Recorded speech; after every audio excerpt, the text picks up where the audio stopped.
we are live. Hi, this is William Ramsey. Welcome to William Ramsey Investigates. On today's show, I have two very special guests. If you've been watching my show recently, you'll see Joe Szimhart. We spoke back in December 5th about Peter Thiel and the Antichrist. That was very well received. For people who don't know Joe, this will be our fifth show. He's a former cult deprogrammer and author, so he knows a lot about these subjects. We were talking about doing a follow-up to the Peter Thiel show, and he mentioned that there was a new book by John Atack. I thought it was his old book. I remember reading A Piece of Blue Sky back in the day, but Joe said, no, there's a new one, which I wasn't aware of. If you're watching this on my 3 YouTube channels, which magically reappeared a couple months ago, or Rumble or X Twitter, you'll see the title of John Atack's new book. The full title is If Scientology Ruled the World: Nazi Occultists, Sex Magic, Space Aliens, and the Second Coming. And John Atack's last name is spelled Atack. And I knew him from that first book that he wrote, A Piece of Blue Sky, but he goes all the way back. He's one of the earlier members of the Scientology group, is a way to put it. I've had Jerry Armstrong, who's mentioned in this book, his newest book, on like 6 years ago. I got mentioned in a lawsuit, or a threatened lawsuit is probably more correct. But John was involved in Scientology at the age of 19. He was never a live-in member, but he took many courses and 25 of the available levels of the bridge to operating Thetan Section 5. He left in 1983, appalled by its aggressive behavior towards members. He refused to disconnect a close friend and was shocked to find that 11 senior members of the cult, including the leader's wife, had been sentenced to prison terms for kidnapping, breaking and entering, theft, burglary, and false imprisonment based on their own confessions. He also has a career as an artist, so I'll put a link to his website, johnattack.com. He also, to help those harmed by the cult's hypnotic practices, done a lot of recent shows on hypnosis too. Over 12 years, he saw over 500 former members and helped many to recover the money that had been extracted from them by Scientology's hard-selling techniques. He's active in over 150 court cases and was consulted by many government organizations. He's given several conference papers, and his work is supported by more than 40 academics, including Professor Stephen Kent, among others. He's been subjected to constant harassment by Scientologists. His house was picketed by placard-carrying cult members. And then his book, A Piece of Blue Sky, which I mentioned a couple times, was published in 1990 after a court battle, and it became an Amazon top 100 bestseller. However, because of a precedent over the letters of J.D. Salinger, 60 passages in the book had been paraphrased. Maybe we can talk more about that. Sure. But he has blogged at Tony Ortega's Underground Bunker. I've talked to Tony. He was a member. He had done shows with Ed Opperman when I worked for Ed. And he's also an artist who continues to paint and play drums. He's also written several novels, Voodoo Child and upcoming Halcyon Days. And he lives in Nottingham and cultivates his garden. He has 4 children and 1 grandchild. So John Atack and Joe Szimhart, welcome to the show. Joe's going to start off by reading an article about that. He wrote a book review about what he wrote about this book, If Scientology Ruled the World. That's how we'll get it started. So Joe, please go ahead. All right, yeah. So this review was just published recently by the International Occultic Studies Association in their online magazine, ICSA Today. And so I reviewed John's book after reading it recently. And the title of my review is Pee-wee Fascism, and that's in quotes. Fascism has become a political football in current world affairs, with both sides accusing each other of being fascist, like Spy versus Spy cartoons in Mad Magazine. John Atack, in his new book, If Scientology Ruled the World, grabs the fascist football from self-serving spies, and after deftly zigzagging through the comparative cultures of Scientology and Nazism, he scores a touchdown. Doesn't mean he won the game, but he did score the touchdown. This book is loaded with reliable research about cultural and occult forces and ideas that influenced the developments of Nazism, Scientology, and a host of other movements. Atack summons his decades of dogged investigation and experience in and out of Scientology that he fastidiously wrote about in A Piece of Blue Sky, Scientology, Dianetics, and L. Ron Hubbard, which again in 1990. So his first book remains a seminal book exposing a bizarre self-growth business disguised as a world-saving church.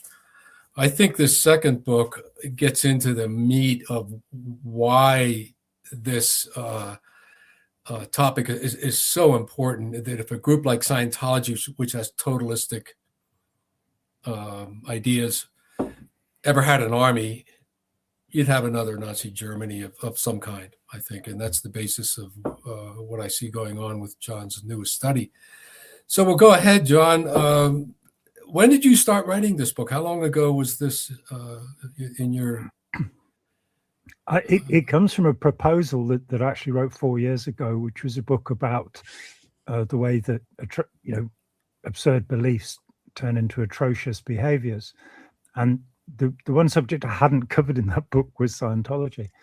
And so it was a year ago this August I set to work, and I gradually, what the original proposal split into 7 separate books. So there are still 6 to come yet. Whether I'll write them or not is another matter.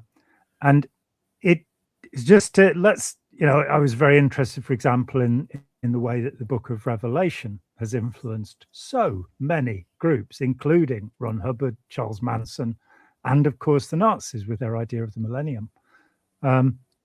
But that had to be put aside because it was just, everything was getting too complicated. And so tracing back and kind of going, where does the Aryan race fantasy come from? Why is it that people are saying, that we are a distinct race because we are white? Where does this fantasy come from? And I was amazed. It's something that's not taught in our schools. It's something that's not generally known. And it's a very modern idea. It's a 19th century idea. It doesn't go any further back than that. And the books are kind of a prequel to Let's Sell These People a Piece of Blue Sky, which is a history of Scientology, and as yet the only history of Scientology, which is surprising given what a bizarre and fascinating topic it is. There are more than 100 autobiographies of former members, but actually putting all of that material together hadn't happened. You mentioned, William, that the original A Piece of Blue Sky, I had to paraphrase 60 passages. The current version, Let's Sell These People a Piece of Blue Sky, has all 60 of those passages back in, plus 40 more for good measure, which are all quotations from Hubbard's diaries, his journals, his personal letters, and his harassment orders, all things that the court in New York in 1990 thought shouldn't be there for some interesting reason. So it's a prequel saying, how did we arrive at Scientology, and showing the clear links from particularly Madame Blavatsky, who is, the grandmother of 50% of the modern cults, really, as Joe very well knows.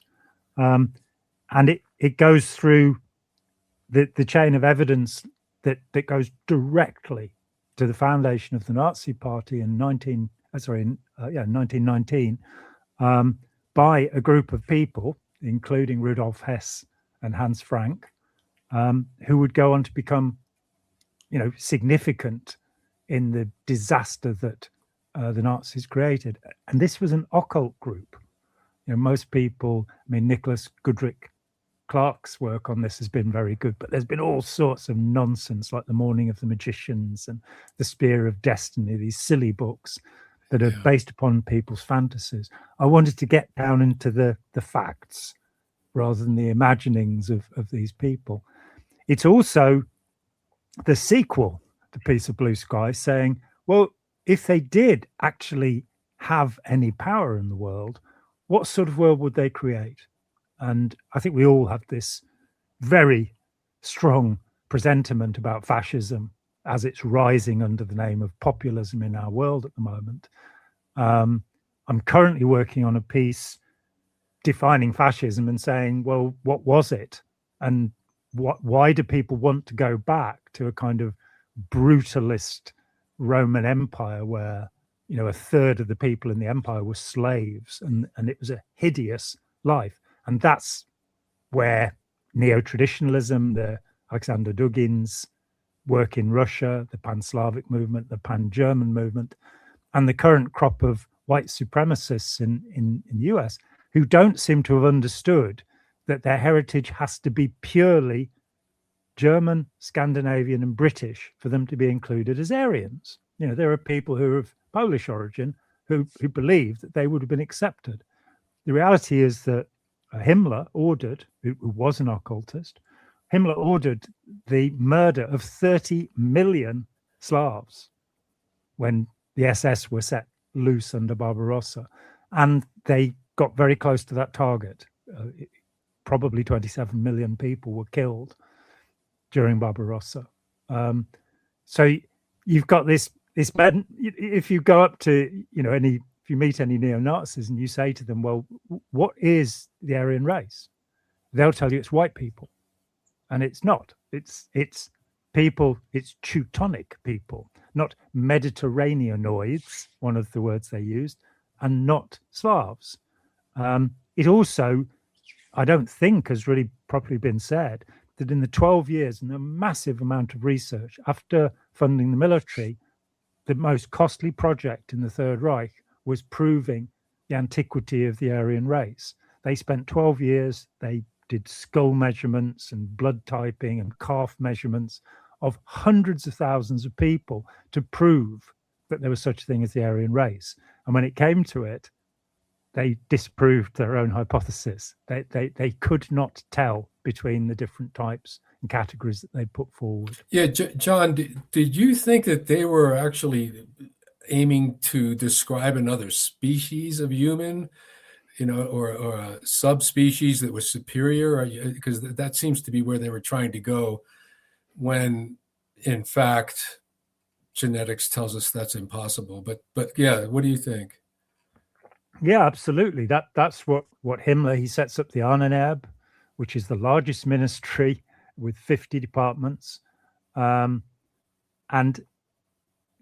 with that's the Ancestral Heritage Ministry, the Ahnenerbe. With that, they're trying to show that there's this distinct racial line, which, as you say, modern genetics has completely disproven. But even when you look into the historical record, if you look at the Romans and their definition of the Germanii, the Germans, it means anybody that lived beyond their border. Mm-hmm. And the tribes that were being celebrated as victors, they celebrated a particular victory in, I think, 148 AD. When you look into those tribes, one of the tribes had actually come from Asia. And they were Germanii because they were across the border. So there were peoples from the Russian steppe. And if we look at the movement of peoples, the Alans, the Sueves, the Vandals who ended up in Carthage, they come from the Russian steppe and through they go. So Ostrogoths, Visigoths, all of this, the racial intermixing is happening all the time. Yeah, so there was a question up here if the idea of the Aryan super race came from Blavatsky. Not necessarily, because Blavatsky interpreted other earlier occultists. I mean, she claimed she was just the string that put all the pearls together. She didn't invent the pearls of the occult history, and she did a rather botched up job of it. But be that as it may, her theosophy influences probably, like you said, half of the New Age movement today, and it influenced Ariosophy, which directly influenced the Nazi movement. Yes. So, but as far as the Aryan thing, I mean, that was kind of an idea that appeared in the 19th century that looked at India as being ruled by the Aryans that came out of Persia. And as a result, the so-called caste system was imposed on India by the British.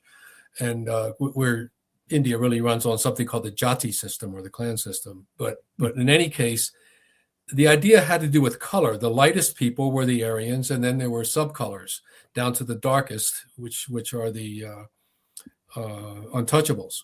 The Dalits. And it's called Varna. So there's this skin racism that goes on in the crudest form of this. But Blavatsky and maybe you could expand on this, was really looking at something more that would be called spiritual racism or spiritual hierarchy. There were certain people coming in the next root race which were more evolved than others, and of course all these people were joining Theosophy and the Nazis and so forth because they were evolved. So it was a social construct is what she did with her secret doctrine. But you mentioned some of this in your book, and of course the whole movement of eugenics grew out of this nonsense of superior races and having to get rid of inferior people that were brain damaged or whatever. But you do quite a job in one of your chapters on the whole eugenics movement that started in the U.S. mainly and was then incorporated into the Nazi movement. And that's a very important point, that the US was the first place to actually legalize the sterilization of people who were considered life unworthy of life, as the Nazis would put it. I think Connecticut in the 1890s brought in the first eugenics law, and Oregon in the 1980s finally dropped the last US eugenics law. And along the way, somewhere over 70,000 people were sterilized in the US under these laws. It also began in Germany before the Nazis. And it was, there was so much that was shocking in researching this book. I thought I knew enough about it to write a book in a few weeks, and it took me a year and some of the hardest research slog that I've had to go through to understand how these strands come together. That eugenics was an incredibly popular idea, so much so that about 6 or 7 years ago, Richard Dawkins, the selfish geneticist, put forward the idea, well, it works for cows and dogs and pigeons, so why can't we do it with humans? And you're going, your subject's biology. I understand why you can't do it with humans, because what you're looking for with a dog or a pigeon or a racehorse is a single trait. You're looking for their appearance. So if they have a pugnacious face, or if they will dig in the ground, terriers. With racehorses, you want them to win races. You want them to be quick. And the problem is that those pugnacious dogs, the bulldogs and the pugs, will have asthma. The King Charles Spaniel is very pretty, but the brain case is not big enough. So you're not breeding a fit animal.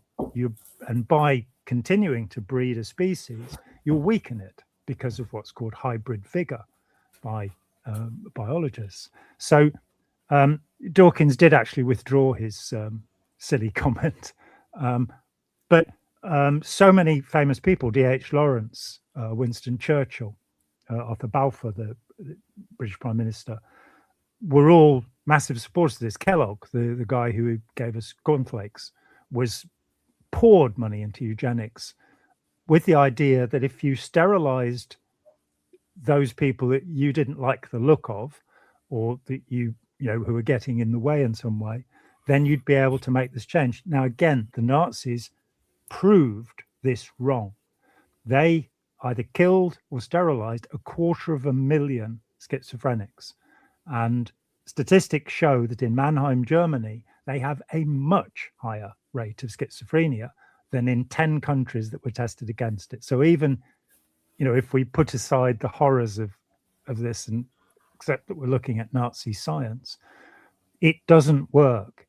And I do get into the amount of genes you have to be playing with, which is something like 4,000, to actually change, to affect intelligence and mentality, cognition. So these pseudoscientific ideas, I quote D.H. Lawrence saying how happy he would be to take the poor people off the streets and they could have them at Crystal Palace and euthanize them. Incredible that people of significant intellect were lured into this trap. More so, and for me, I think the most shocking thing about the book was realizing that without the Protestant churches, this is going to make me popular, without the 28 Protestant churches in the Reich, this program would not have gone ahead. That the In fact, the Catholic Church, who had actually, through the Catholic Workers' Party, helped to put Hitler into power, so I'm not going to forgive them. They did nothing about the Warsaw Ghetto, and they helped a lot of war criminals to escape after the war. So I'm not going to give them a pass, but they did stand up against eugenics, both in the US and in Germany. All 28 of the Protestant confessions had to admit that Jesus was not Jewish, he was a Galilean Aryan, and that his message was to end Judaism. And as you know, Joe, this is prefigured in the works of Martin Luther, who said that Jews should be hung 7 times higher than other criminals. So it pulled together many strands.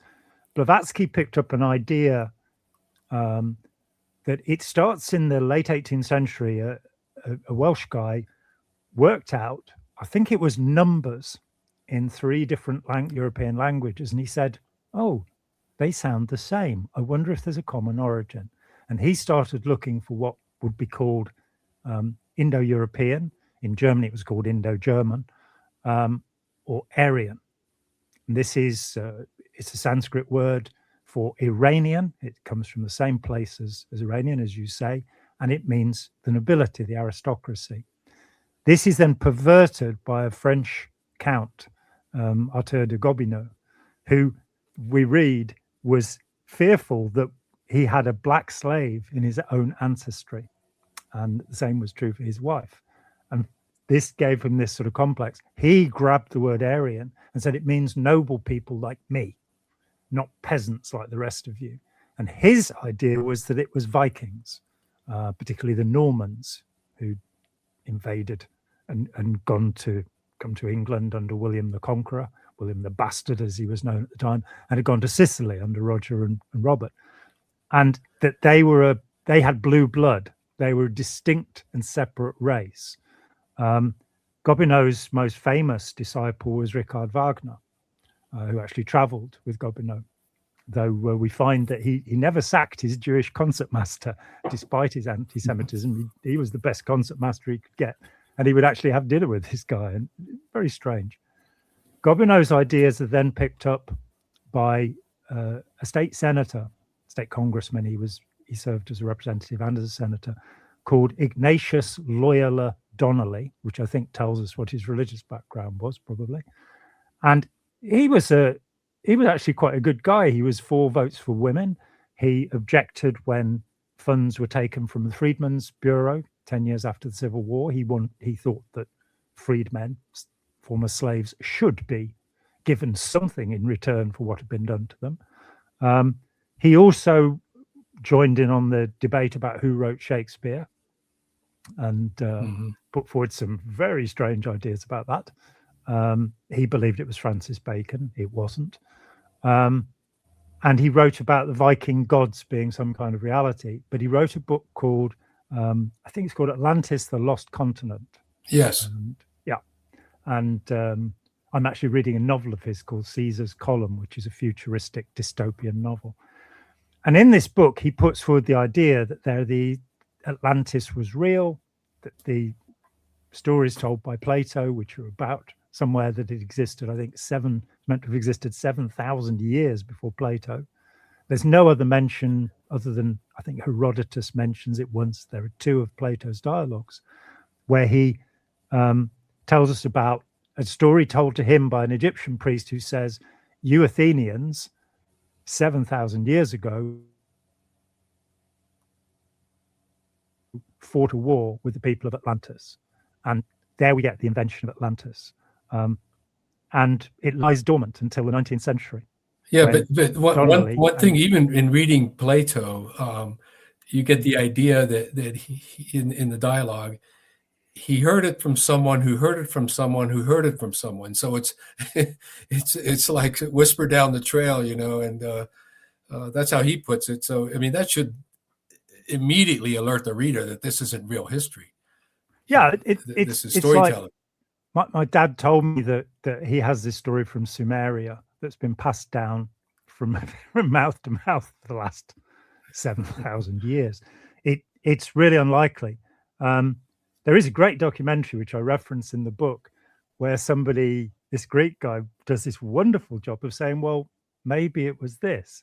And he actually gives you the possibility. Of course, there was no Athenian or Attic civilization 7,000 years before Plato. There just wasn't.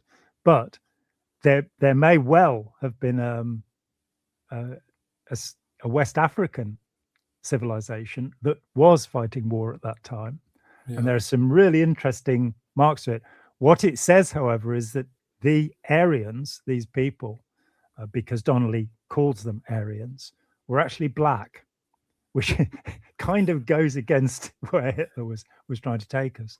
So it's a fairy story with not one shred of proof. Mm-hmm. Donnelly then tells the story, and he tells us that the Aryans are red-headed people who live in Scotland and Ireland. Now, he publishes in 1882. Madame Blavatsky publishes the completely unreadable, and I say that two people have written in my comments, they have read it, but I don't know what's wrong with them. 1,500 pages regurgitated, where she tells us that intelligent life began in an intangible form on this planet between 200 and 300 million years ago.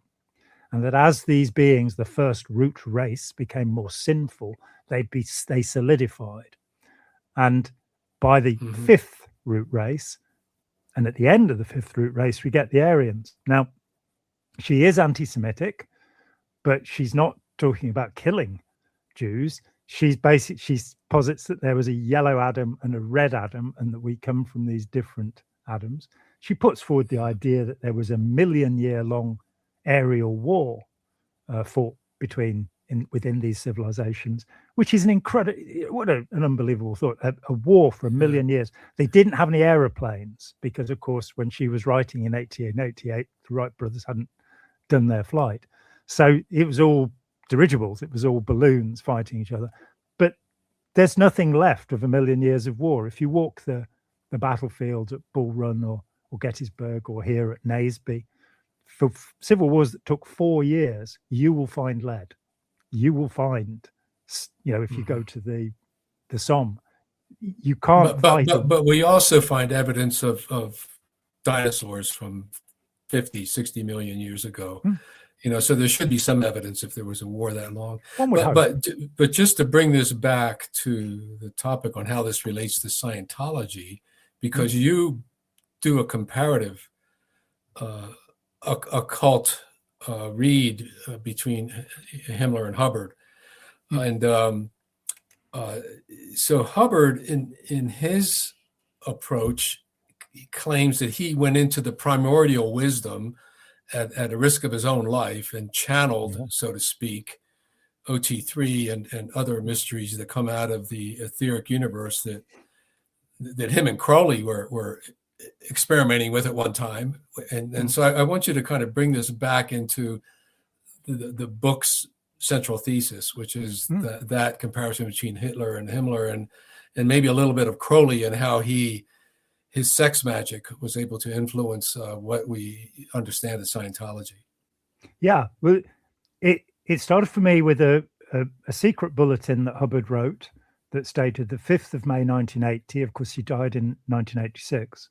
2 years after his death, the highest level of Scientology, the level that had been promised from its very beginnings in February 1952, when he lost Dianetics and had to make something else up.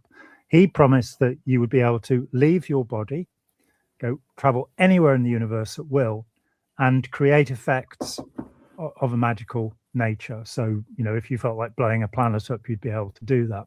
Now, this was always what was promised in Scientology, still is promised in Scientology. You will be able to be at cause, as he put it, over matter, energy, space, and time, both mental and physical. So you'll be a magician. You'll be able to perform magic. Now, in this fascinating bulletin, which was only released for 1 week to a handful of people who by then had paid about $500,000 to get to this, pinnacle and zenith and nadir of Scientology.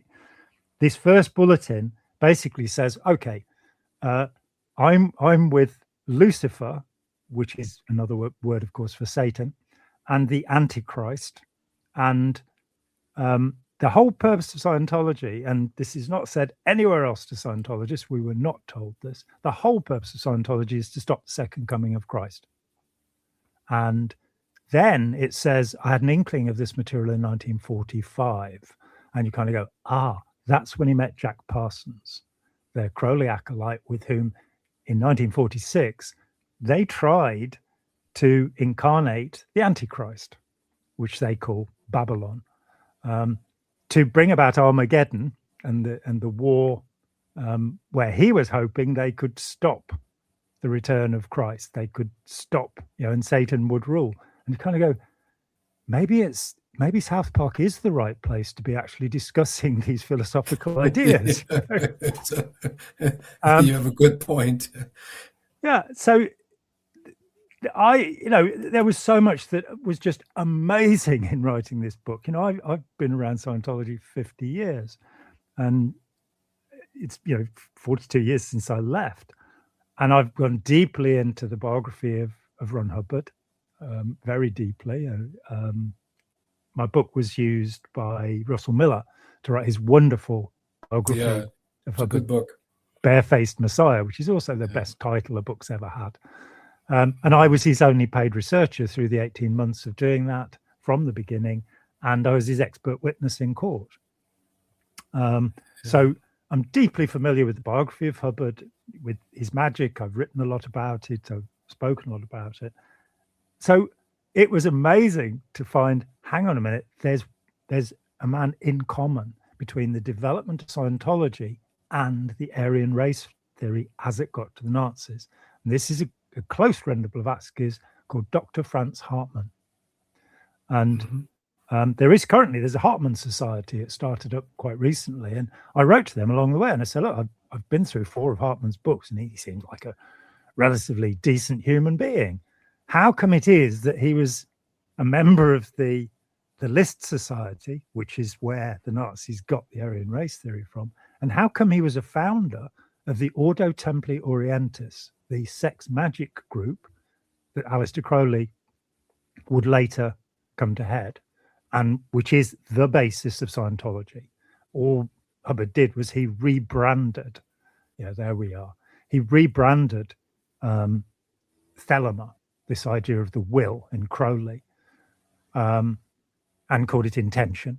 And he took the idea of magic and gave us new words for it and said, you'll be able to do these things. I have scientifically researched this. This guy Hartmann is a confluence.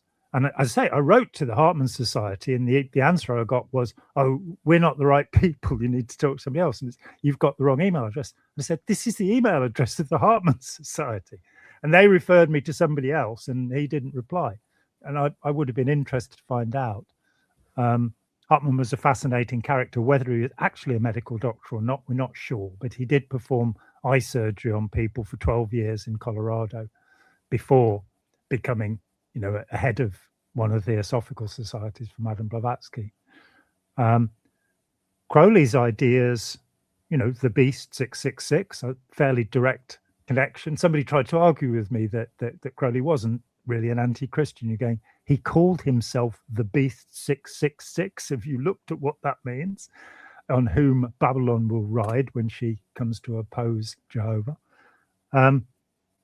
That confluence of ideas becomes sex magic, which Hubbard practiced. The 2 ceremonies, or set of ceremonies, that he practiced with Jack Parsons in January to March 1946 are sex magic ceremonies. They are the 8th and final ceremony of the Ordo Templi Orientis, the Order of Eastern Templars, one of the many Templar societies, which would, of course, also lead to the Nazis, and which Himmler was very keen on. And Himmler was, of course, the second most powerful man in the Third Reich. He had 1.25 million troops, the Waffen and Allgemein SS, under his direct control.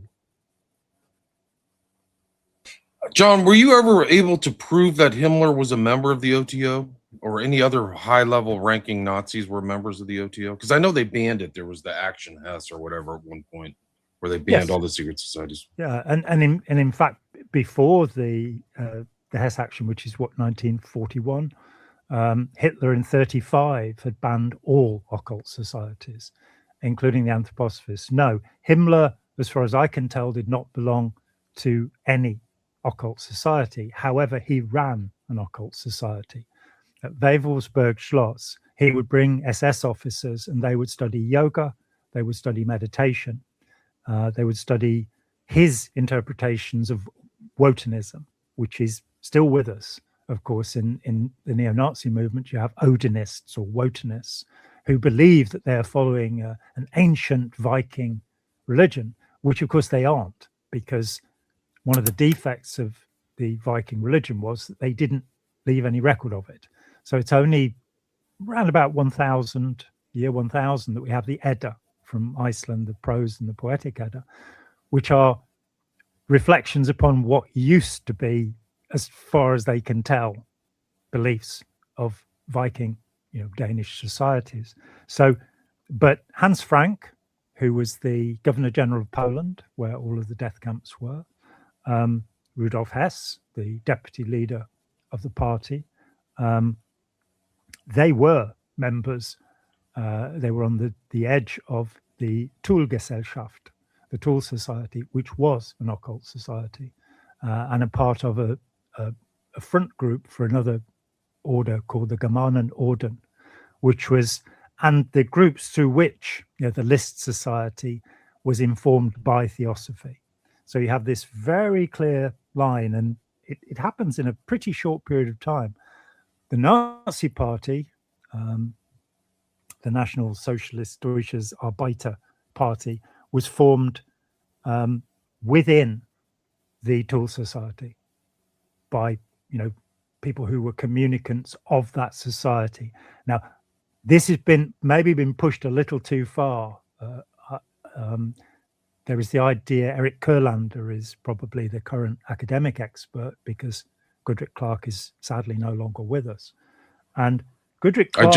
sorry to interrupt, but I just restreamed my interview with Kurlander. So it was Hitler's Monsters is the name of his book. Yeah, so sorry to interrupt. No, absolutely. It's absolutely relevant, and it's a very good book. But there are a couple of ideas that I think have been stretched. And the first is where, if you look to Wikipedia on the subject of Nazi occultism, it very confidently tells you that Goodrich Clark showed that Frank and Hess and others were members of the Toolgesellschaft. I said they were communicants. There is no evidence of membership. We know they went to meetings, and we know that the Nazi Party was formed, out of one of those meetings. But the claim that Kurlander makes, and he's careful about it, he's a very good scholar, is about Ernst Schertl. And the idea, I have it somewhere here, who knows where. Ernst Schertl's book, Magick, which I reference in my own book, was found in Hitler's library.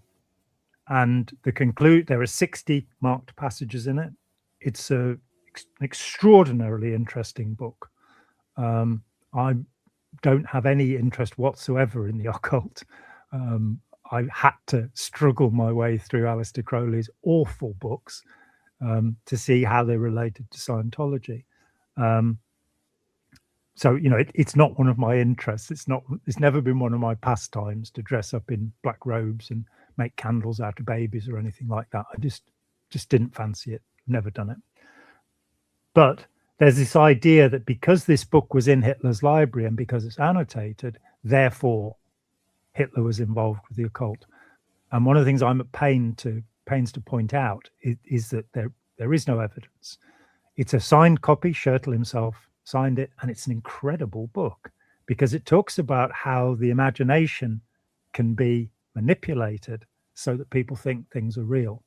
So, and you can see that Hitler understood the principles in it, but there is nothing to say that the marks were made by Hitler in the book, let alone anything else. And of course, it's after his ascension to power. The book's published it gets into the library in 1934, and he took power in January 1933. Hitler does not seem, as yet, the evidence may change something, but as yet I can't find anything that connects Hitler.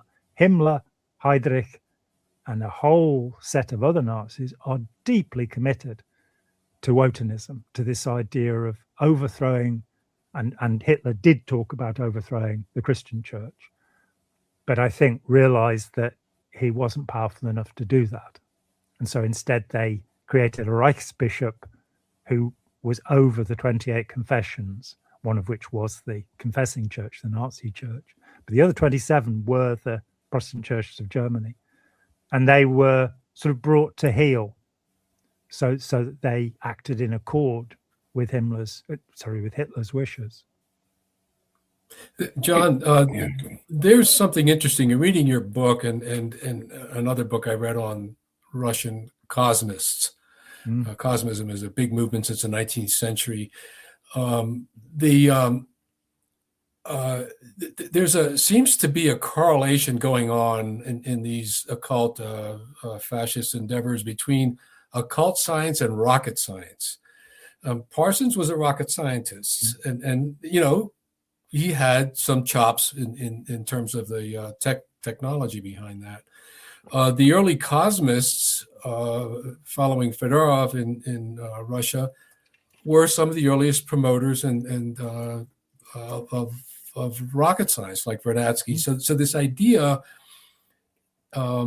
converges somewhat in the title I gave my review, which is Pee-wee Fascism, which is what a critic of the I Am activity that was founded by the Ballards called the Ballards movement Pee-wee Fascism.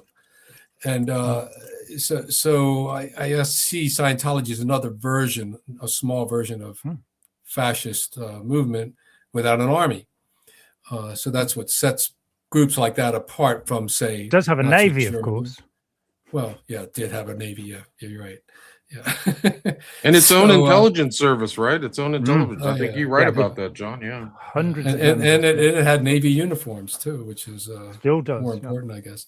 So this idea of rocket science, of not only power to blow things up, but power to get off the earth, goes very much in line with occult science in the sense that you can somehow create a superhuman being that will ascend, like Jesus ascended from this planet and live forever. The Thetan, the oversoul, the Übermensch, or whatever you want to call this thing. So there's this fascinating correlation between the sciences on one hand. What drives us to want to go to other planets? I mean, what the hell do we want to do up there? We didn't evolve on Mars. We're not going to do well on Mars. I don't care how many human beings you put there. It doesn't make any sense. But we're fascinated with getting off this planet, either by spiritually ascending or through some rocket. And some of the science, is looking at the complexity of this. Is it all possible? Like at the Santa Fe Institute, for instance. People take this seriously, and there's some deep inner human drive, I think, to conquer death before we die. Yeah. And Ernst Becker wrote about it in The Denial of Death. We just continually do this. And I think that Scientology and a lot of these cults are based on this way of reformulating human behavior to defeat death. And they invite a lot of people into their midst because guess what? We all dream about doing that somehow. Or most of us do, unless we're committed atheists, which is a very small percentage of the human race. And I often wonder about atheists. Are they really honest about this? It's just a human urge to survive, and we extend it to after death. And I think that a lot of this occultism that we come across is an invitation to transcend normal human power and to become superhuman, kind of like a Harry Potter universe or that type of dream we continue to have. The difference, I think, is that Scientology wants us to take their magic seriously. Just like the group I was in, Church Universal and Triumphant, the I Am movement, wanted us to take word magic seriously, that you could decree a thing and it would happen. So did you covered some of that in your book as well. Hubbard's whole approach to therapy which was to end up spiritualizing the human being into a thetan. Could you talk about that a little bit more? Because it comes out of this idea of magic that you talk about in the book. Yeah, I mean, firstly, yes, that the whole Dianetics movement, starting in 1950, there were an awful lot of people who came from the sciences, particularly people who were electronic engineers. I met and interviewed, a number of people who were part of the origins of the movement. They were avid readers of astounding science fiction, and there were many rocket scientists and other people who were reading astounding science fiction. And as you say, there is this urge. Neil deGrasse Tyson very sensibly said, if Elon Musk was willing to spend the money it would take to terraform Mars so it could be inhabited, we could solve all the problems of the Earth, because that's how much it's going to cost. On the other hand, there are those of us who'd love to see Elon Musk go to Mars. Oh, yeah. It would definitely be good for the human race, I think. And there's another connection there, of course. Nikola Tesla was a fairly much a spiritualist Looney Tune, and gave his name to a brand of car. So I years ago, I read the transcript of the Clearwater hearings in May 1982 in Clearwater, Florida. And there was a man called Brown McKee who had been involved with Scientology for 24 years and had just left after he discovered that they really couldn't cure cancer, despite Hubbard's claims to that effect. And his wife was suffering from cancer. And he testified very bravely. And he said, I knew that he was a physicist, and he said, I knew what Hubbard was saying about physics was complete nonsense, but I was fascinated by what he said about Buddhism. And I had to laugh because I came from Buddhism into Scientology, and I knew what Hubbard was saying about Buddhism was nonsense, but I was fascinated by the scientific claims he was making. And I think those two worlds are often sort of divided, that people who have studied in the humanities, read philosophy, will have a less simplistic view of the world than people who studied in the sciences, in the pure sciences. And so there is this longing. I also think that the essential narcissism of human beings is the belief that they'll live forever. That, whatever else we say, this idea that I'm going to go to heaven because I'm a good boy, and you're going to go to hell because you aren't. Or I'm going to be reincarnated. And that gets twisted in Scientology and other New Age cults. Of course, to the Hindus and the Buddhists, it's called the fear of the eternal return, reincarnation. Yeah. You're trying to get off the wheel of suffering.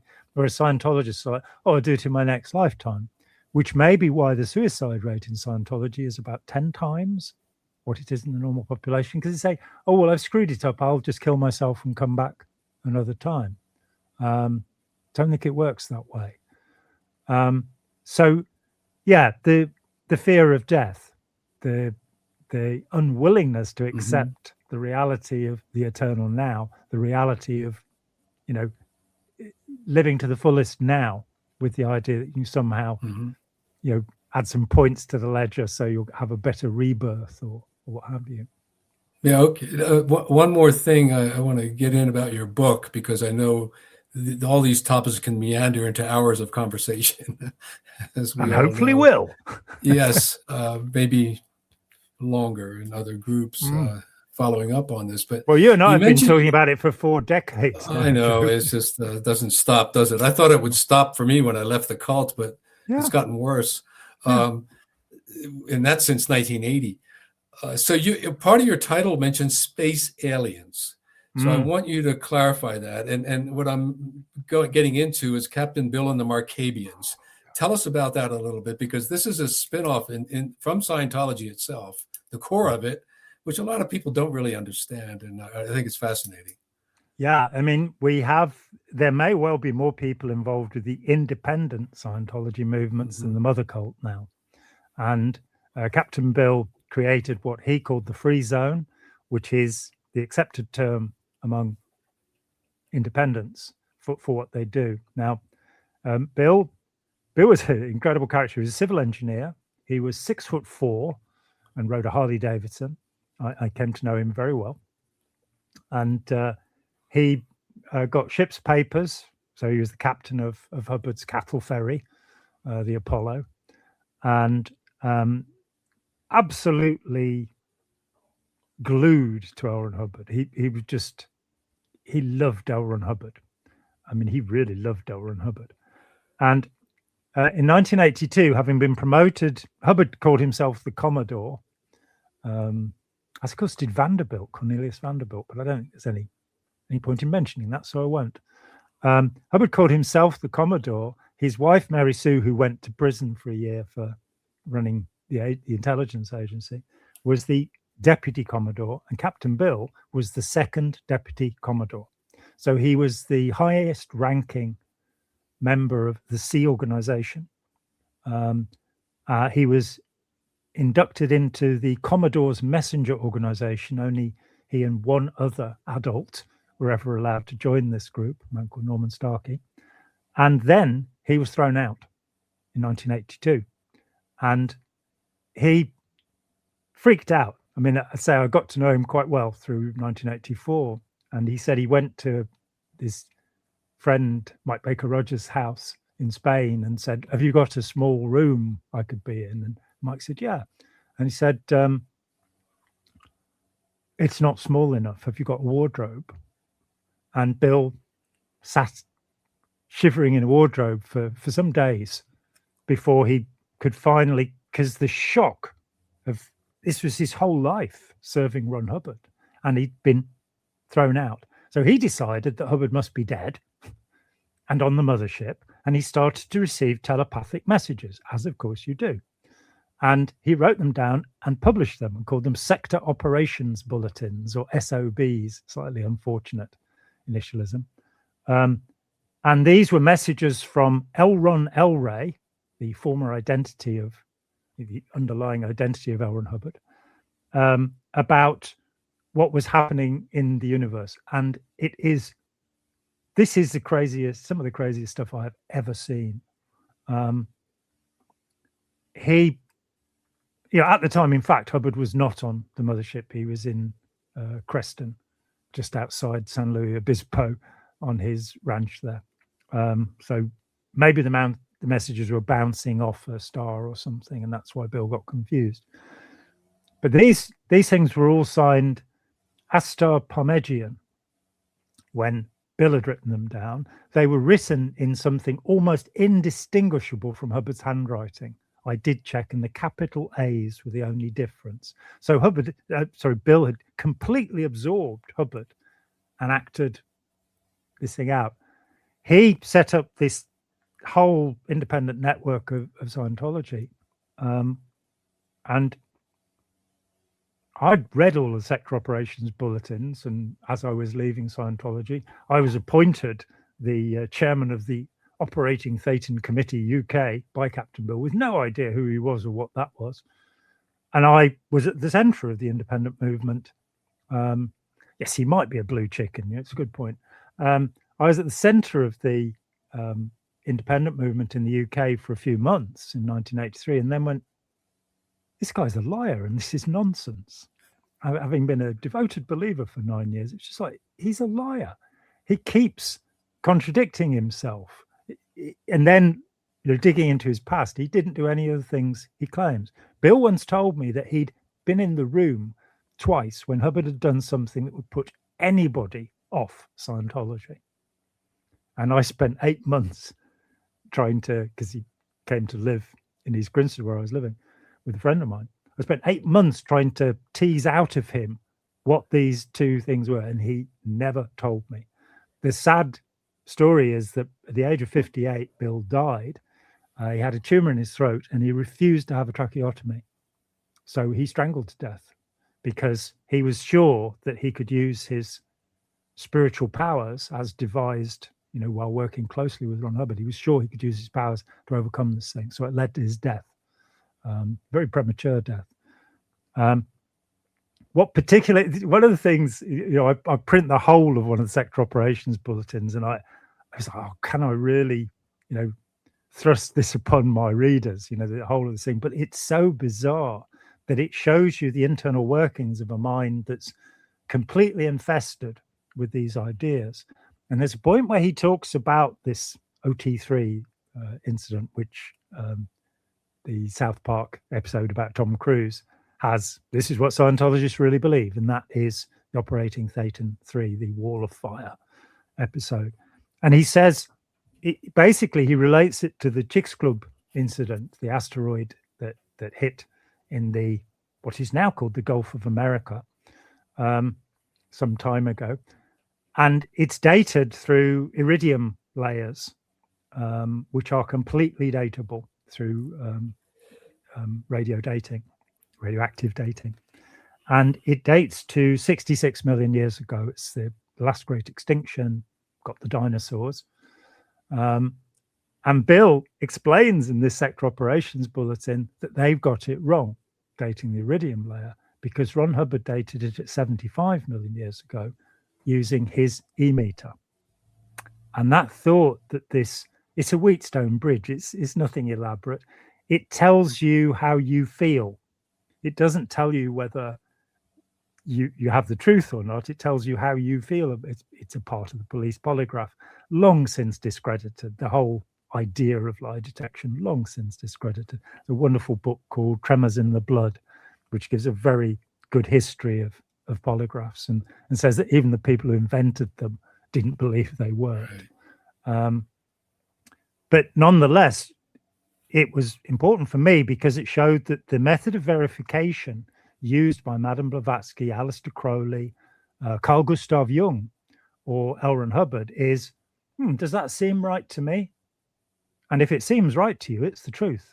That's their research. That's their way of doing science. Yeah, that John, just to point out, that's one of the most common arguments I've gotten in interacting with cult members doing interventions is that, well, I know it's true because I experienced it as true. Yeah. It's like a mantra almost. And, and so I slowly and carefully try to bring about the fact that experience is only the beginning of inquiry. Yes. And you can also learn from vicarious experience from other things and people and from history and from experimentation and from instruction manuals. Yeah, in other words, shoring up the evidence of your experience. But it's like full stop. My experience told me it's true, therefore it's true. And that's where the problem begins when people tumble down these rabbit holes, including Hubbard. Absolutely. And I mean, one of the common pieces of advice, I've heard it from a number of cult experts, is trust your intuition. And you're kind of going, no, test your intuition. Yes. So we can be so wrong.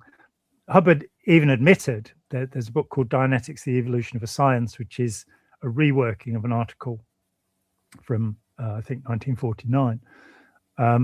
And in there, Hubbard talks about his research methods, and he says he used automatic writing, what we call channeling or transmediumship.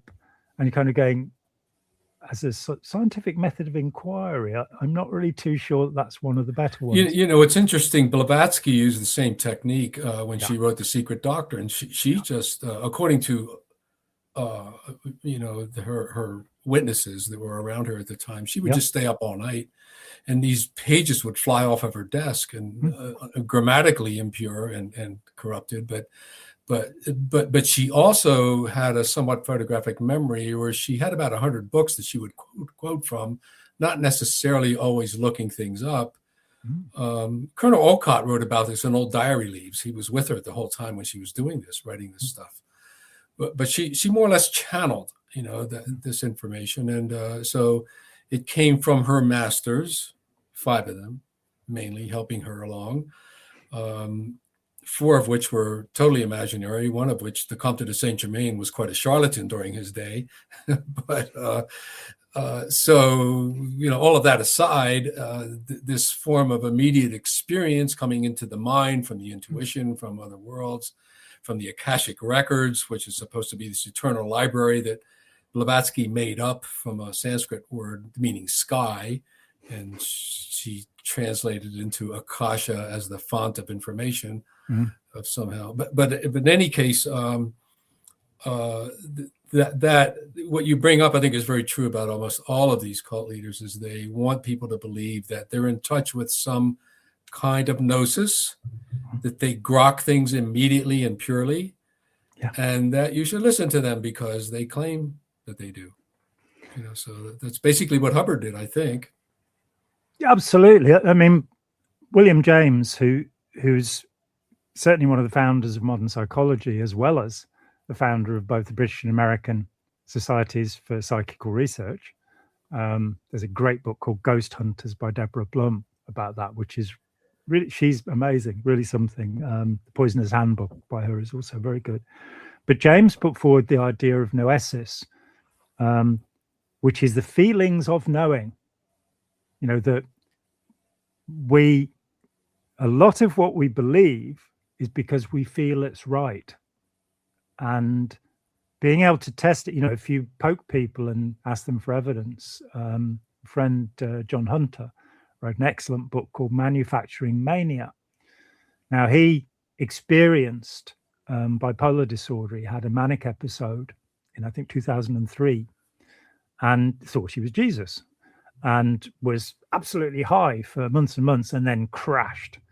And his training was all in business and finance, but he decided he'd better find out about bipolar disorder. And he became an expert on the subject. He has a PhD. And round about 2010, his boss at work said, "Oh, you've got to go onto this training," which I think was the Forum. I think it was, Landmark Trust, what used to be called Earhart Seminar Training. But I don't think he wants to be sued by them, so he doesn't generally tend to say that's who it was. And he looked at their list of transformations, what you were going to achieve by doing this large group awareness training. Tony Robbins, Lifespring, there are lots of them out there. And he looked at the transformations and he said, these are the symptoms of hypomania, heightened emotionality, the stage just before you flip into the madness of mania. And he then researched that and has written this great book about how dopamine is suppressed in the brain by the stress that's put on you in these trainings for 2 or 3 days and then released. And so you have a hypomanic or even manic incident. Some people have had to be committed after going into one of these things. And that is an aspect of just about all dangerous cult groups, that they are able to give you a euphoric experience, a sense of a peak experience, but using actually very simple techniques. I mean, Robert Lifton called it mystical manipulation, where the owners of the group or whatever, they know what's going to happen to most of the people, or a lot of the people, during these exercises, this experiential amusement park that they put people through for a weekend or a week. And you can almost predict that people are going to have these powerful experiences that are essentially induced. They're not normal and not natural. It's interesting that you mentioned Tony Robbins, because I talked about him last night. I did a 3-hour stream and just showed the kind of application of hypnosis going all the way back to some of the earlier practitioners. But these guys all had an interest in hypnosis. In your book, John, you talk about Blavatsky, Crowley, maybe even Hitler. All are interested in these kind of like mesmerism and things like that. And definitely Hubbard too, right?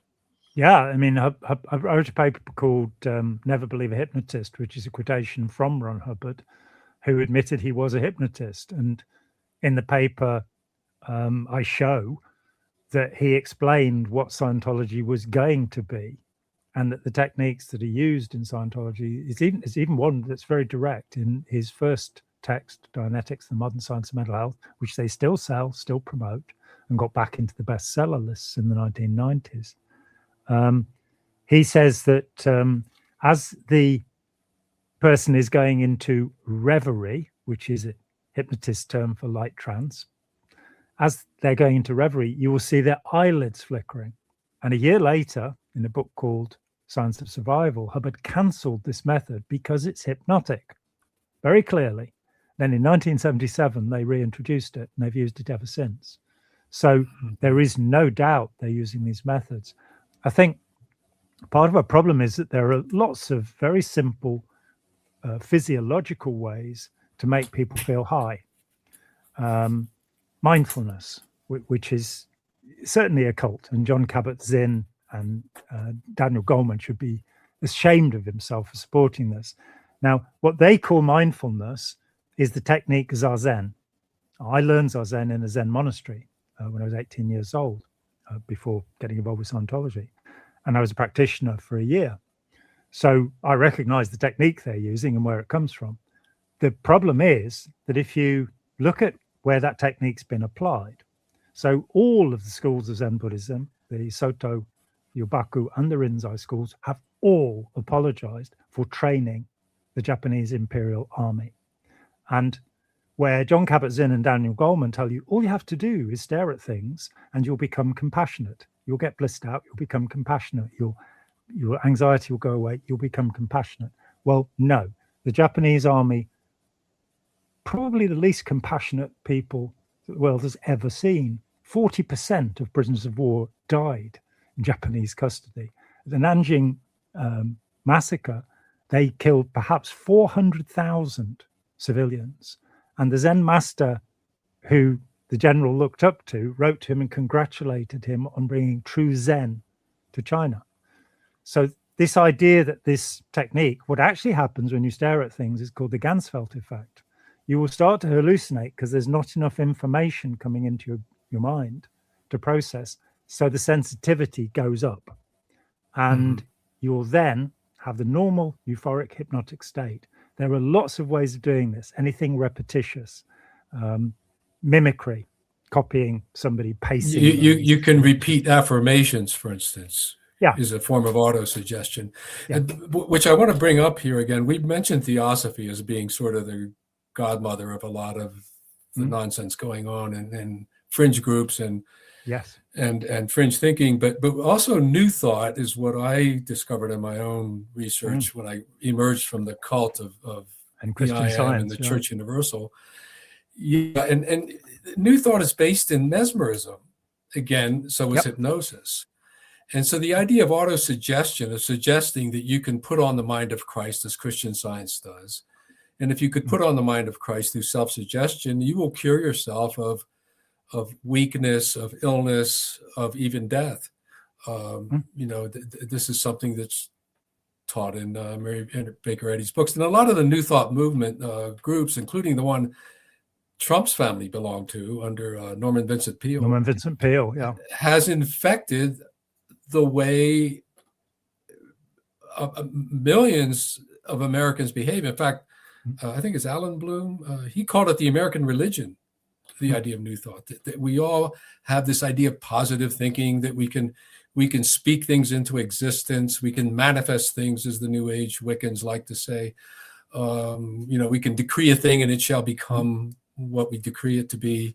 The entire Ramtha cult movement is based on this idea that you can speak things into being or imagine them into being.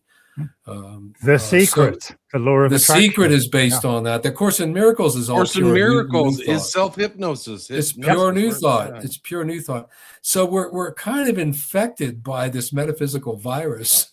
That's Also an MK Ultra project, by the way. Course in Miracles. Yes, it was. Yeah. And it always fails. One of the things I'd like to say that got me out of the cult back in 1980 was, after all this decreeing and trying to manifest and all of this going on and watching people get pasty-faced and weak around me in the cult, and having diseases like everybody else, in fact, worse. All of this effort could not even warm up a cup of tea for me, let alone, heal anything or change the weather or whatever they were claiming to do. So, and the corollary to that is, in many of my cases, people say, well, you don't believe in the power of the mind? You don't believe in all that? I go, well, it's not that I don't believe. I don't see any evidence for what you're saying. I have come out publicly against some of the most powerful exponents of decreeing and manifesting and powers of the mind, including Satya Sai Baba, Elizabeth Clare Prophet. And I know from inside information from ex-members, hundreds of people have decreed to annihilate my spirit. Yeah, I don't blame them, Joe, because no. You're a troublemaker. So, what can I say? I am 78 years old right now, and I don't take pills. And I'm just wondering, if that was happening, even if it was evil, where's the power? Where's the evidence for the power if it was directed at me? So there's two solutions to that. One is doesn't exist. The other one is I have a hell of a powerful guardian angel. So take your pick. I go for the second one. It's because I'm your guardian it's got angel, wings, you know, and so. Yeah, I mean, in Scientology, when they're interviewed, Scientologists and probably members of other groups will say that they can move clouds, they can make dust devils appear if you're in that kind of environment, and they can change traffic lights, which in South Africa are called robots for some reason. These are the things they can do. So I started at talks doing this thing where I get a little bit of tinfoil, put it on the lectern or the desk or what have you in front of me, and I say, if this moves 1 inch during the talk, I will believe that there are magical powers. And I'm sad to say it never did. So yeah, as you say, I mean, how could I possibly still be talking about Scientology 42 years later if they've got thousands of these super beings who could at least strike me dumb? It hasn't happened yet.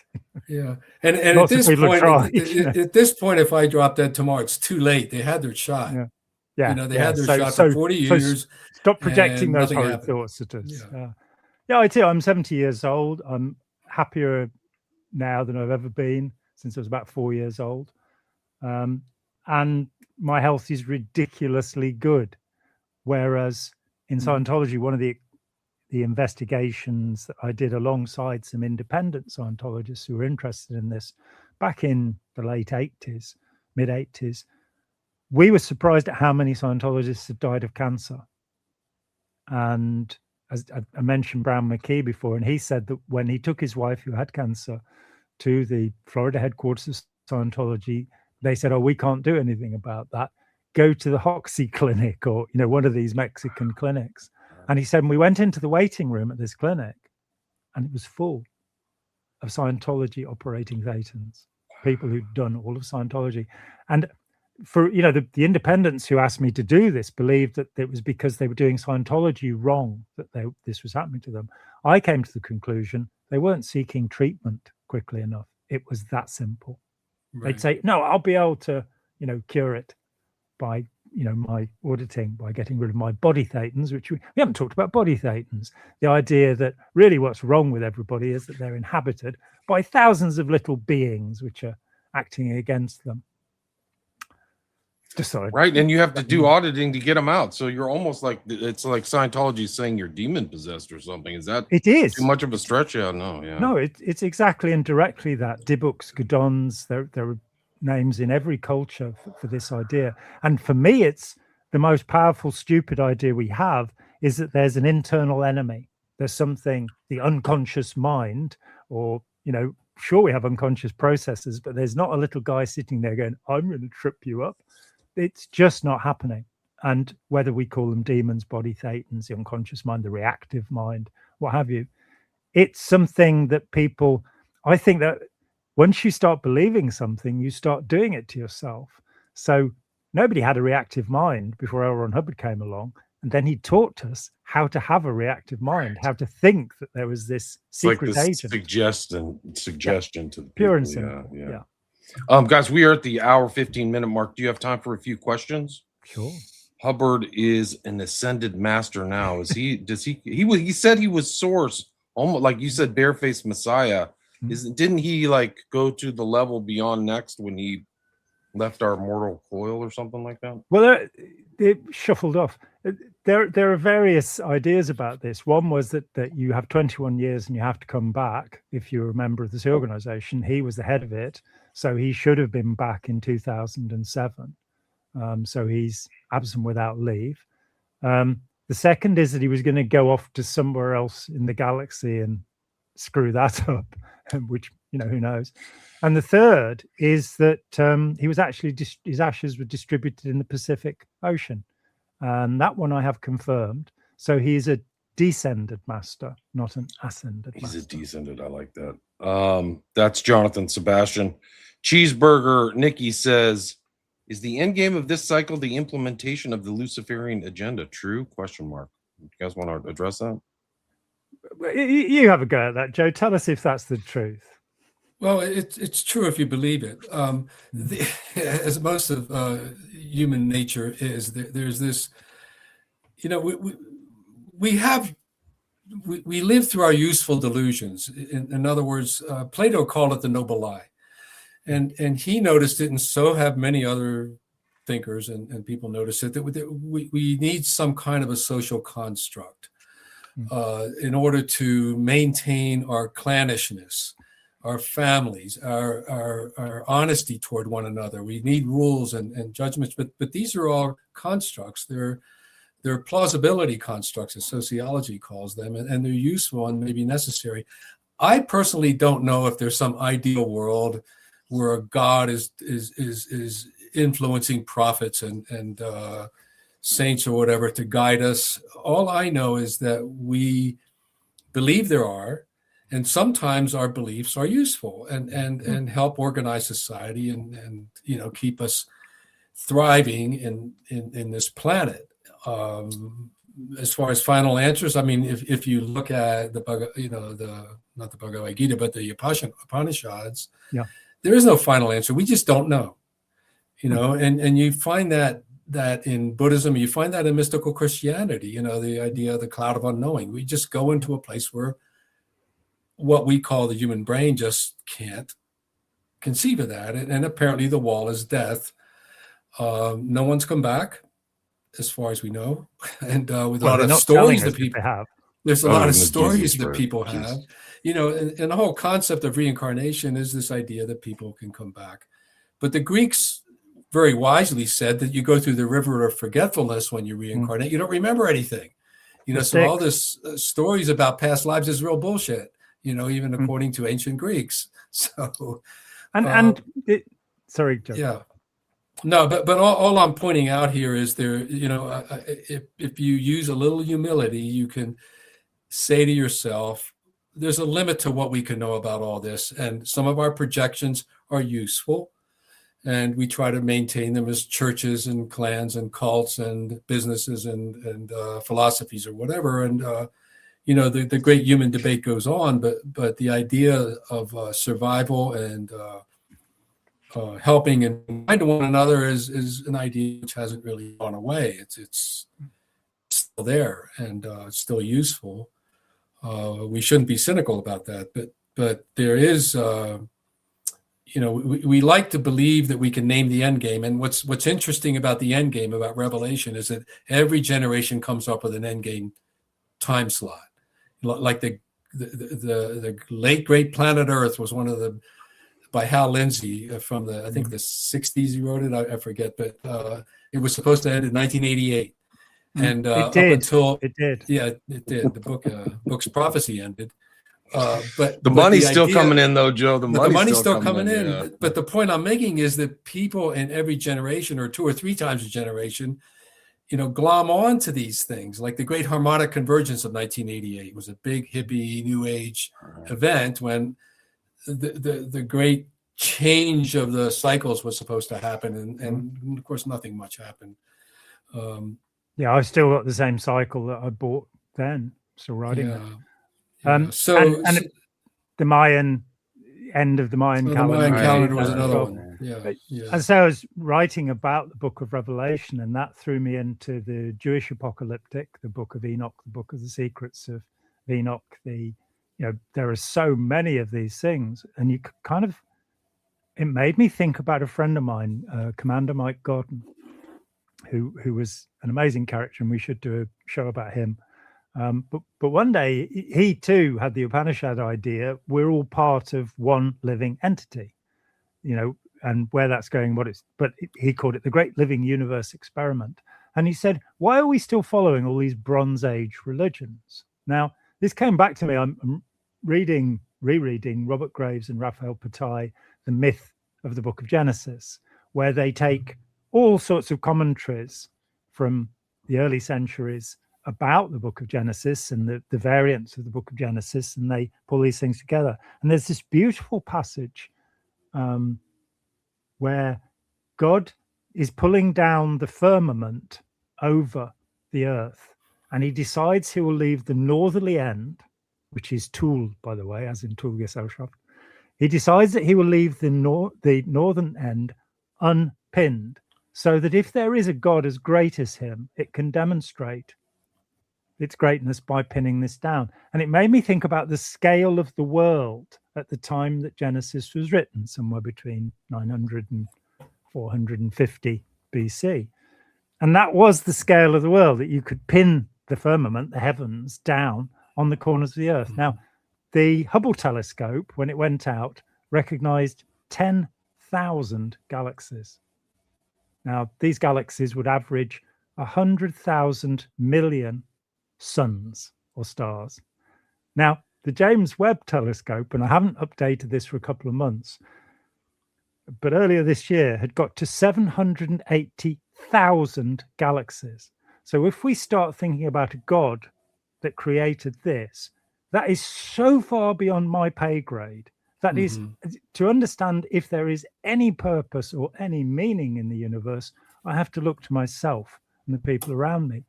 And, you know, in the conclusion with my book, I kind of go, you know, genetics has demonstrated something. We may not be brothers and sisters, but we are all cousins. The whole human race. What's more, our ancestors were black. That's all there is to it. We're all descended from black people, which is fine. And that indeed the most significant differences between us genetically are the colors of our skin, our hair, and our eyes. That there's more variation within ethnic groups than there is between ethnic groups. And that leads us down to this point. And in terms of, you know, what's the meaning of life? It's like, I'm absolutely with Chuang Tzu or Epictetus, the Greek philosopher, which is a kind of Epicurean stoicism. I'm here, it's happening, why worry about it? Might as well have a reasonably good time, maintain my health as best I can, and live for relationships with other people and the joy of being in relationship with other people, the beauty of the natural world. And both Joe and I are painters, so we believe in making things that excite the mind and take us somewhere, rather than kind of going onto a mountaintop and waiting for the mothership to come and get us. Yeah, we both did try that as younger people, you know. But Becker, in his book, The Denial of Death, he ends it with a personal statement. He says the best he thinks he can do is to leave a legacy behind that helps the next generation, the next, you know, to thrive, and something that sweetens the experience of life rather than take away from it. Amen. This guy, Cheeseburger, hold on. Cheeseburger Nikki, just to answer your question, Blavatsky is definitely a Luciferian, and Nazism is Luciferian in its core. So these cycles that repeat themselves have this kind of Luciferian. Well, just to be specific, and the Worm at the Core brings this up, which is a follow-up on the Denial of Death. But the Blavatsky's idea was that the serpent Lucifer in the Garden of Eden was actually bringing gnosis, knowledge, to mankind, and bringing them away from the false god, the demiurge, that was trapping them into this material life.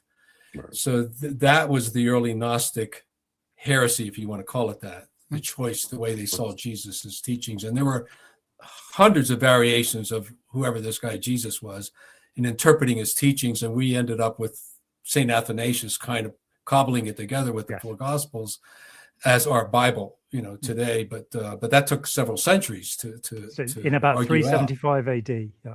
Right. And so, you know, the idea that it's a little bit too facile to say that, you know, the serpent Lucifer gave us knowledge. Maybe he did. Maybe there's some truth to this in terms of us losing our innocence as animals and becoming very judgmental human beings. You know, we were even judging whether we should wear clothes or not, according to the Genesis myth. You know, God says, "Who told you were naked?" Well, I don't know. You know, we just suddenly felt kind of odd looking at each other's genitals, and we covered them up. You know, so that separates us from the animals. You don't see lions putting on diapers or whatever. So, you know, there is a more intelligent way to explore that than just an either or. Blavatsky was totally wrong or right. She had, some things partly right, but most of it was bullshit that she came up with. Yeah, and then the notion of Lucifer, and their magazine was called Lucifer. So yes, they were definitely into that. Mhm. Their notion of Lucifer is Prometheus, Right, the bringer of Prometheus, light. right? The Titan, right? Pushing back way before that, and we now have Sumerian and Babylonian materials which tell us the earlier versions of the Garden of Eden. And so there are cylinder seals from Babylon which show the goddess Asherah, the mother of Jehovah, welcoming Adam and Eve into the garden to eat the fruit, which was not an apple, it was a date, because apples hadn't come from Afghanistan yet. And the serpent is the father god. So, the story is retold according to who the audience are and what you want them to do. And on the point of who we are and what we are in the end of the cycle, as I say, I think our notion of individuality, of permanent separateness, is narcissistic. I think we are, as Becker would probably perhaps agree, threads in a tapestry. Mm-hmm. And that tapestry is humanity, and that tapestry is part of whatever consciousness may be. And the thing is to be a golden thread, to be one of the best, or a strong thread, something that's good, and to give something to future generations. My whole life has been about trying to find logical reasons for the existence of humanity. Because when I was about 17, a friend of mine said, the best thing that could happen for the planet is the extinction of the human race. And for about 2 years, I walked around going, God, you might have a point there. We are really messing things up, aren't we? We're really harming things. And then I went, but we're the only creatures that can mend that mess. So, and beyond that, when you've been to the Blue Mosque in Istanbul or Salisbury Cathedral or wherever, probably not the ballroom at the White House, but when you've been to Gothic cathedrals, when you've seen Velázquez's crucifixion, or they're stunning. The things that Mahler's symphony. No, good. Is the things that we have been able, Jimi Hendrix, the things we've been able to do that justify reality. And if we look back to the biblical idea and say, Maimonides, in the Guide of the Perplexed, around about before 1100, starts out by saying it is a mistake to believe that when Genesis says God is created in the image, man is created in the image of God, as the blasphemous painting in the Vatican has it, it's not in his physical image. It is that man has imagination, that we can conceive and think of things which the other 5 to 25 million species can't.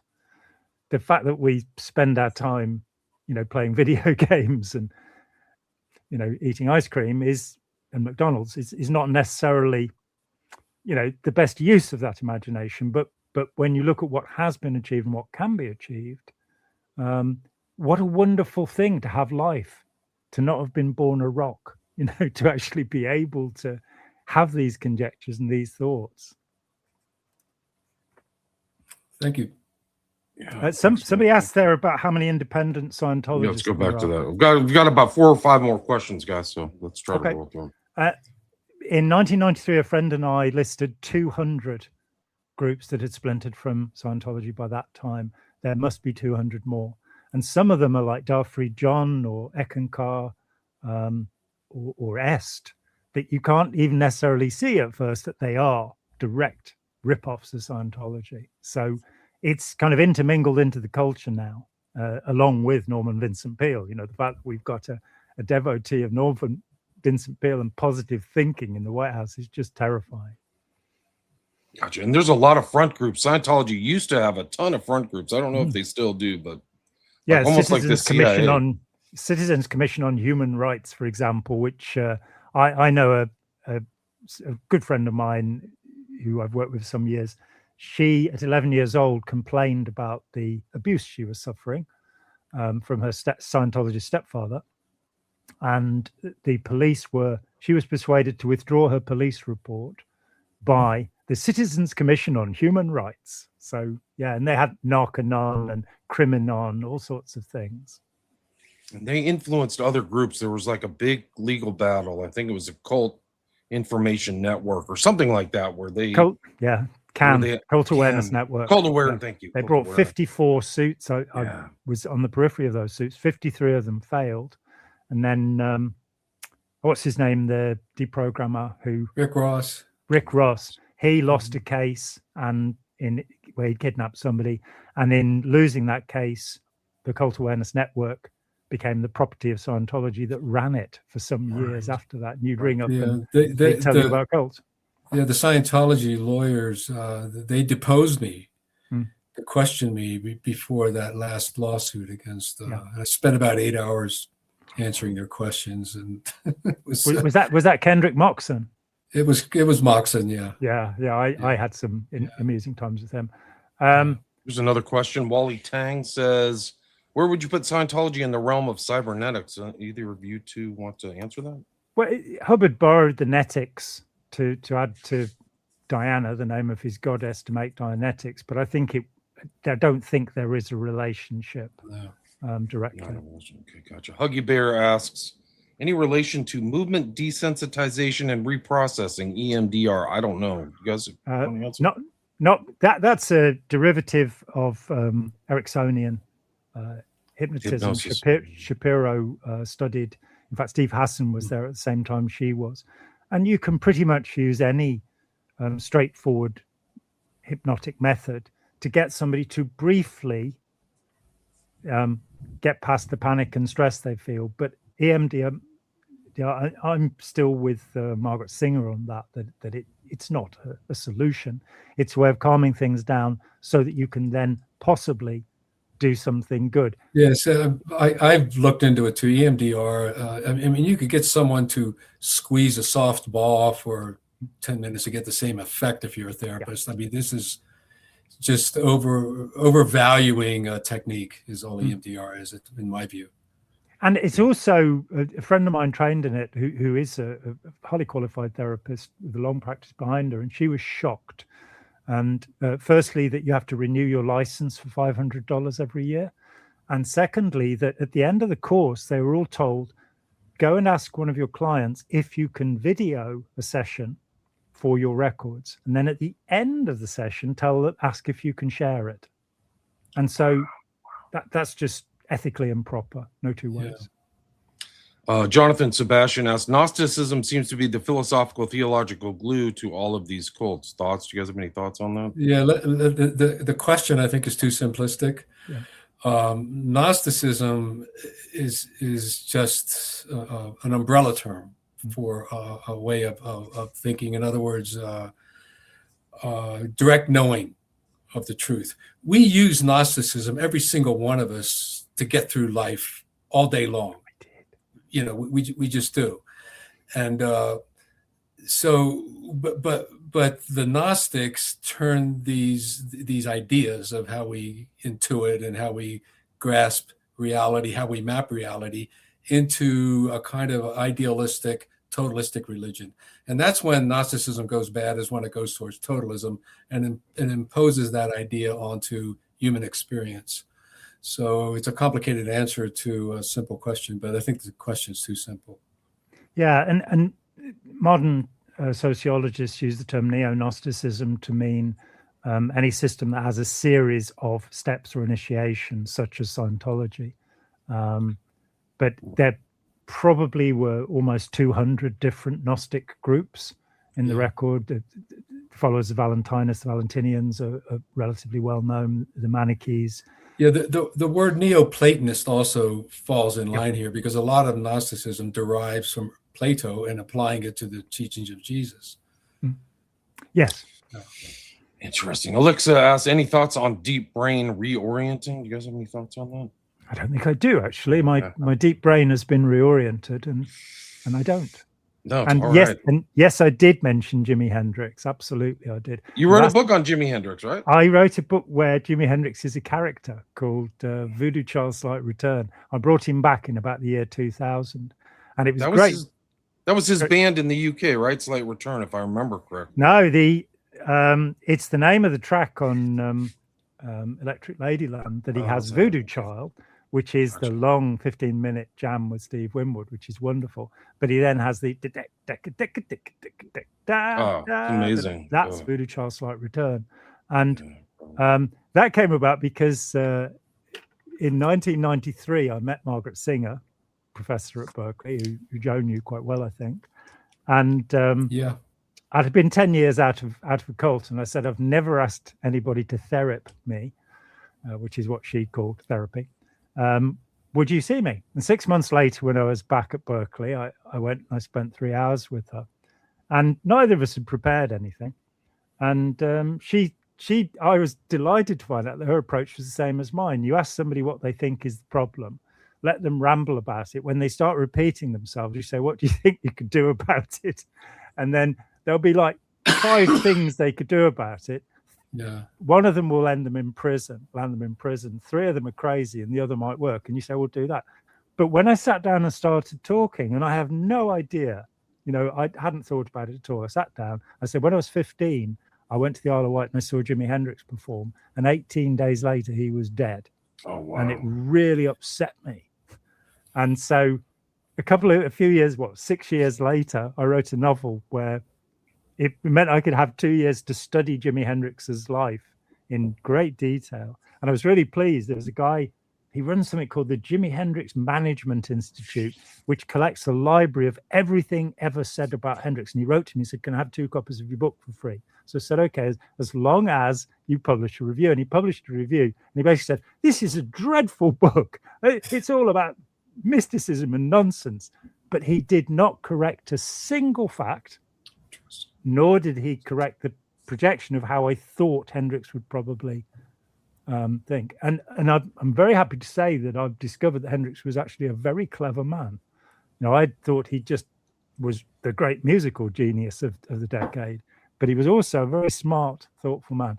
Last night I found a film version, and I didn't realize there was film of it, of the version of Machine Gun that's on Band of Gypsies. You can find it on YouTube.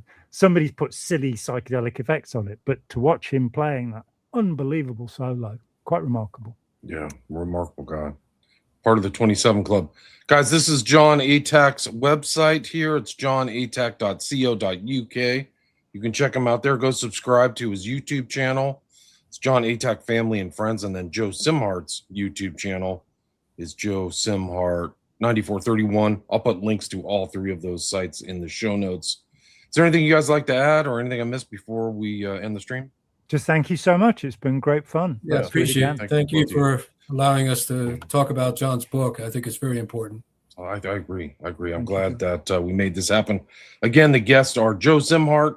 This is his YouTube channel. And then I'll bring up the new book by John Atack, A-T-A-C-K.